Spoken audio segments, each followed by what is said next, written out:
Joining me now, two men that have a bit of common sense. Former Resources Minister, LNP member for Hinkler, Keith Pitt, and former Howard Government Minister in this portfolio of migration, Sky News contributor Gary Hargrave. So, Gary, I'll go to you first, given this is your old stomping ground. A lot of sense there from Oliver, the economic sense. Yes, have migration, but let's have it at a reasonable level.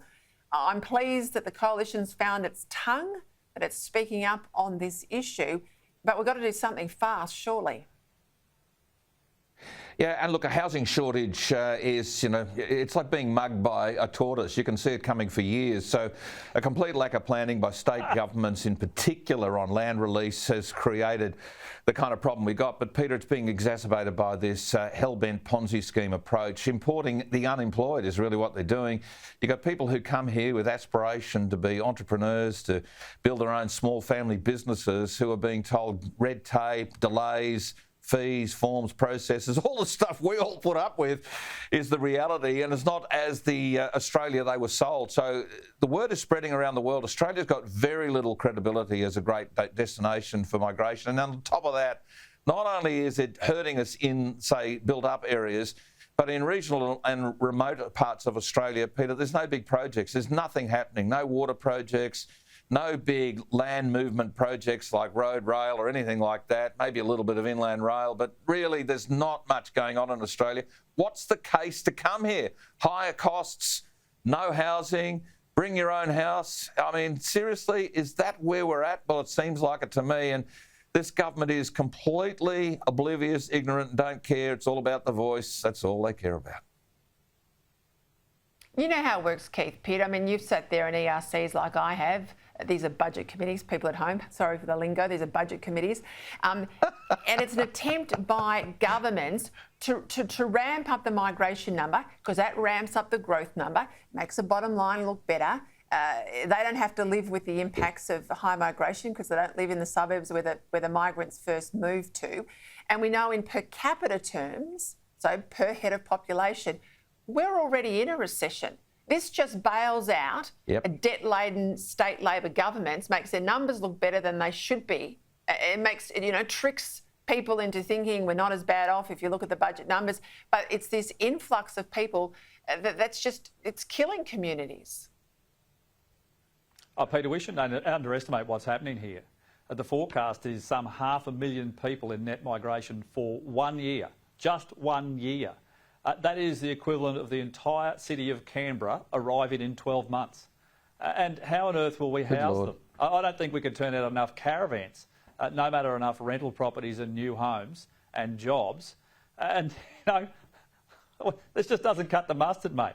This is about Labor ensuring that in the majority, it's more Labor voters. That's what they're looking for. This is the equivalent of 3 federal seats almost. It is just an astounding decision, and I have to, and every Australian is paying for it. Yep. And I might add too, it's a seat in a school, it's an ambulance, it's a hospital bed, it's all the other things beyond housing. Yep. Let's go to the Youth Climate Change Protest Group. This is the Australian Youth Climate Coalition, Gary. They've got a very clever strategy to manipulate a whole lot of algorithms, to send information on the social media of older Australians. They open up a couple of climate stories and suddenly they start to get more and more climate stories all sent to them on the website. It looks very innocuous, but it's meant to just fill their feed up, whether it's on their phone or on their computer, with pro-climate, pro-net zero information. The first thing I'd say, they're kidding themselves if they think old people are that stupid that they'll swallow this rubbish. Some of my smartest viewers, the stuff that they send me is fantastic, but this doesn't surprise me.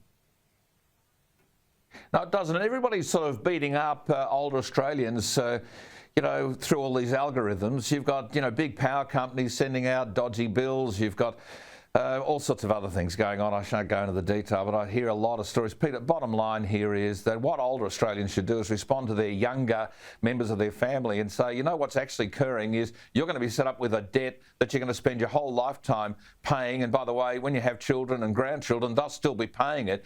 Because all of the nonsense that big corporates, that the big super funds investing in various companies are driving this kind of change It's purely about the whole logic of bringing Australia to its knees. Driving up the cost of living is just one aspect of it, but the whole power and renewable task that they want to undertake is going to set us up for big debt and no power, no electricity, no industry, no basis to create jobs for the future. So that's the response. They're the facts getting in the way of a good story, but I would just simply delete and ignore all of those ads that are being pushed to you on the various so-called social but really anti-social media. Keith, just quickly, I want to go to Murray Watt, Queensland Federal Minister for Emergency Management. He says Australia needs perhaps a new paid firefighting service. He's worried about bushfires, as we are. I'd have to say the states need to start looking after their volunteers better. They need to replace the equipment. They need to stop layering them with all these regulations. In the case of Victoria, they need to get rid of the vaccine mandates. But I see this perhaps, Keith, as a stealth move. If it was a paid firefighting service at a Commonwealth level, well, I suspect it would be unionised as well. Yep. It would be a paid union position, no doubt about it, Peter. But I think this is a tragedy in the making. Australia has been built off the back of volunteers.